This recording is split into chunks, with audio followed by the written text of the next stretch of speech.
एक और चीज़ जो इसके डिज़ाइन में देखी, और ये चीज़ वापडा के डॉक्यूमेंट्स में भी लिखी हुई है, वो कहते हैं ये जो डैम की वॉल है ना, जो बेसिकली आपने दरिया के बीच में एक प्लग लगाया है पानी रोकने के लिए, उस प्लग के दो हिस्से हैं। एक कंक्रीट का ग्रेविटी डैम है और एक हिस्सा जो है वो रॉक एंड अर्थ का है। यानी कंक्रीट की समझ आती है कि वो कंक्रीट का ब्लॉक है जिसने पानी को रोका हुआ है, उसके आगे बाकी जो है उसके बीच में बेसिकली रॉक, मिट्टी और बजरी को उन्होंने कूट के भर दिया और इस तरह करके वो कच्चा डैम बना दिया। अब ये कच्चा बनाने की क्या ज़रूरत थी? इस जगह की जियोलॉजी में एक फॉल्ट लाइन है।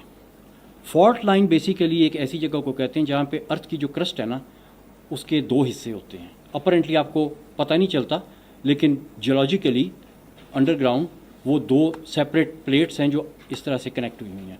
और ये जो प्लेट्स होती हैं ये अर्थ को एक स्क्वायर में मूव करती हैं। ये इस तरह से भी मूव करती हैं, इस तरह से भी मूव करती हैं।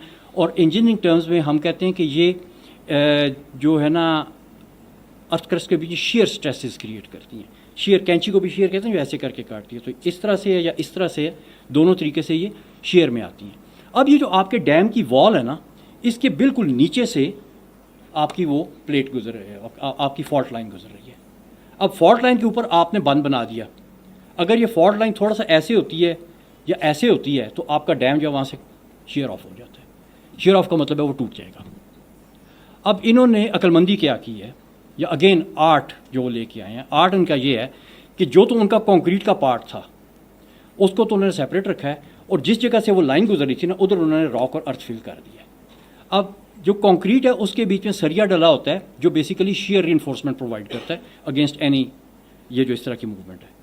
अब जो आपकी नॉर्मल मिट्टी और पत्थर को आपने कंपैक्ट करके वहाँ पे भर दिया है, उसके बीच में इस किस्म की कोई शेयर रीइंफोर्समेंट नहीं है। इसका मतलब है कि in case of an earthquake और in case of a fault movement, आपकी अगर फॉल्ट यूँ होती है या यूँ होती है तो आपकी वो जो रॉक और अर्थ फिल है दैट विल ब्रेक।